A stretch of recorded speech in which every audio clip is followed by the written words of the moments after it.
হাঁটু ব্যথা রোগীদের এই ব্যায়ামগুলো অত্যন্ত জরুরি, কিন্তু একটা বিষয় মনে রাখতে হবে, ব্যথা যখন অনেক বেশি থাকবে সেই অবস্থায় ব্যায়াম করা যাবে না, তাতে ব্যথা বেড়ে যাবে। ব্যথা বেশি অবস্থায় ব্যথার যে ওষুধগুলো দেওয়া হবে ওগুলো খাবেন, ব্যথা একটু কমে যাওয়ার পরে ব্যায়াম শুরু করবেন। তো ব্যায়াম শুরু করার আগে প্রথমেই গরম পানি দিয়ে, সেটা হচ্ছে ওয়াটার বেগ হুড অথবা তোয়ালে ভিজিয়ে গরম পানির মধ্যে 2 হাঁটুতে সেক দিবেন 5 থেকে 10 মিনিট। সেক দেওয়ার পরে ব্যায়াম শুরু করবেন। ঠিক আছে, গরম সেক দেওয়ার পর আপনাদেরকে যে জেল দেওয়া হয়েছে, প্রোফেনিক জেল বা অন্য কোনো জেল যেটা আপনাকে ব্যথা কমায় এমন জেল, সেক দেওয়ার পরে জেল লাগাই দিবেন আলতোভাবে, কিন্তু জোরে ঘষবেন না, আস্তে করে লাগাই দিবেন 2 হাঁটুতে। তারপর ব্যায়াম শুরু করবেন, তাহলে হবে না।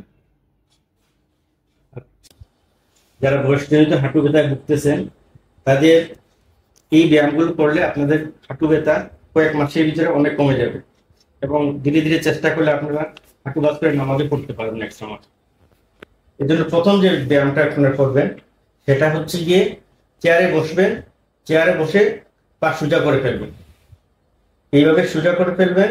সোজা করে পায়ের পাতাটা ভিতরের দিকে টেনে আনবেন, যত জোর দেওয়া যায়। প্রথম দিকে কম জোর দিবেন, প্রতিদিন একটু করে বাড়াবেন, টাইট করে ফেলবেন পাটা, শক্ত করে ধরে রাখবেন 10 সেকেন্ড, অথবা গুনবেন 1 থেকে 10 পর্যন্ত, 1 2 3 4 5 6 7 8 9 10 হয়ে গেল। আবার ছেড়ে দেন, আবার ভিতর দিয়ে চাপ দেন, এভাবে আবার 10 সেকেন্ড ধরে রাখেন। 1 2 3 4 5 6 7 8 9 10, 10 গুনতেও পারেন, অথবা 10 সেকেন্ড ধরে রাখবেন, আবার ছেড়ে দেন। এইভাবে 20 বার করবেন, সকালে 20 বার, দুপুরে 20 বার, রাতে 20 বার। এটা আপনি এই 3 বার ছাড়াও যেখানে অবসর বসে আছেন সেখানেও আপনি বারবার করতে পারবেন। যেখানে এখন কোনো কাজ নেই, আপনি চেয়ারে বসে এবং টুলে বসে বা খাটে বসেও এটা করতে পারবেন। পাগুলোকে এইভাবে ভাঁজ করে সোজা করে ভিতরে টানবেন, আবার ছেড়ে দিবেন। এটা যত বেশি করবেন তত আপনার হাঁটু ভালো থাকবে, আপনার ক্ষয়জনিত কষ্ট অনেক কমে যাবে। এটা হচ্ছে সবচেয়ে গুরুত্বপূর্ণ ব্যায়াম। এখন আরেকটা ব্যায়াম আমরা দেখাচ্ছি। টাওয়েলকে এইভাবে ভাঁজ করবেন যেন কুলবালিশের মতো হয়ে যায়, ছোট কুলবালিশের মতো হয়ে যায়। তারপরে আপনি খাটে শুইবেন, শোয়ার পর আপনার 2টা হাঁটু নিচে রাখবেন। এই টাওয়েলটা, এই গোল করা টাওয়েলটা আপনার হাঁটুর নিচে রাখবেন। নিচে রেখে আপনি নিচের দিকে হাঁটু দিয়ে নিচের দিকে জোর করে চাপ দিবেন, যতটা জোর সম্ভব হয় চাপ দিবেন। প্রথম দিকে কম করে দিবেন, আস্তে আস্তে প্রতিদিন একটু করে করে জোর চাপ বেশি বাড়াবেন। চাপ দিয়ে 10 সেকেন্ড ধরে রাখবেন, গুনবেন 1 2 3 4 5 6 7 8 9 10, 10 সেকেন্ড হয়ে গেল। আবার ছেড়ে দেন, আবার চাপ দেন, 1 2 3 4 5 6 7 8 9 10। এভাবে আপনি এটাও 20 বার করবেন। এখন এই টাওয়েলটা আবার নিয়ে যাবেন গোড়ালির নিচে, ঠিক গোড়ালির নিচে নিয়ে গোড়ালি দিয়ে এখন চাপ দিবেন টাওয়েলের উপর, এবং গুনবেন 10 সেকেন্ড ধরে রাখবেন, চাপ দিয়ে আবার ছেড়ে দেবেন, আবার চাপ দেন, 1 2 3 4 5 6 7 8 9 10, আবার ছেড়ে দেন।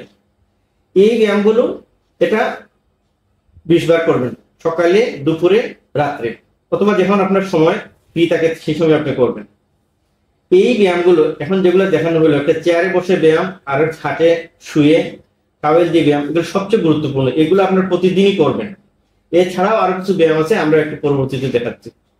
অনেক কমে যাওয়ার পর করবেন, বিশেষ করে ব্যায়াম 2 3 মাস করার পরে ব্যথা অনেক কমে যাবে যখন, তখন এই ব্যায়ামটা শুরু করবেন। এই ব্যায়াম করলে আপনার হাঁটুর মুভমেন্ট করার যে সক্ষমতা অনেক বেড়ে যাবে। এটা উপর হয়ে শুয়ে থাকবেন, শুয়ে পা দুটাকে পুরুর সাথে লাগানোর চেষ্টা করবেন। প্রথমে একটু একটু আসবে, এভাবে এনে রাখবেন, এইভাবে কয়েকদিন করবেন। তারপর আরেকটু নিয়ে আসতে চেষ্টা করবেন, আরেকটু নিয়ে আসবেন, 10 সেকেন্ড ধরে রাখবেন, এবার ছেড়ে দিবেন। আবার নিয়ে আসেন, 10 সেকেন্ড ধরে রাখবেন, আবার ছেড়ে দিবেন।